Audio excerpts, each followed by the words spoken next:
What up guys? Hudas TV is back. Ngayong gabi nga pala guys, nanonood kami ng Galas Pilipinas. Dahil pag natalo nga sila guys, laglag na ang Pilipinas pare. Ramos. Ayan. We've also got Ramos. Brownlee gets it up. He makes it! He makes it!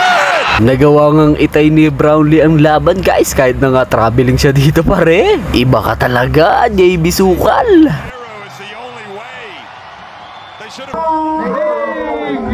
At syempre guys, pagkatapos ka namin manood talaga naman nag-FT na naman kami. Nagluto nga pala kami ng carbonara. Niluto ko. Guys, ganito nga pala ako magluto ng carbonara. Bakit ba yung halo?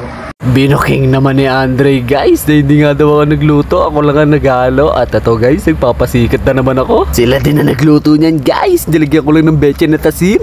Parang may lasa pare. At ako na nga din ang unang tumigim ng mga pagkain guys, dahil nga favorite ko ang lahat ng iyan. Nag-FT nga pala kami guys, dahil panalo ang Galas Pilipinas. Kaya naman congrats sa ating mga pambato, lalo na kay JB Sukal pare. Sureball ka talaga, manang-mana ka sa akin. Kaya naman napakain ako ng napakadami-dami guys. At eto nga guys, pag uwi namin guys may mga aso kang nangahabol. Ito yung kakarapin natin ano.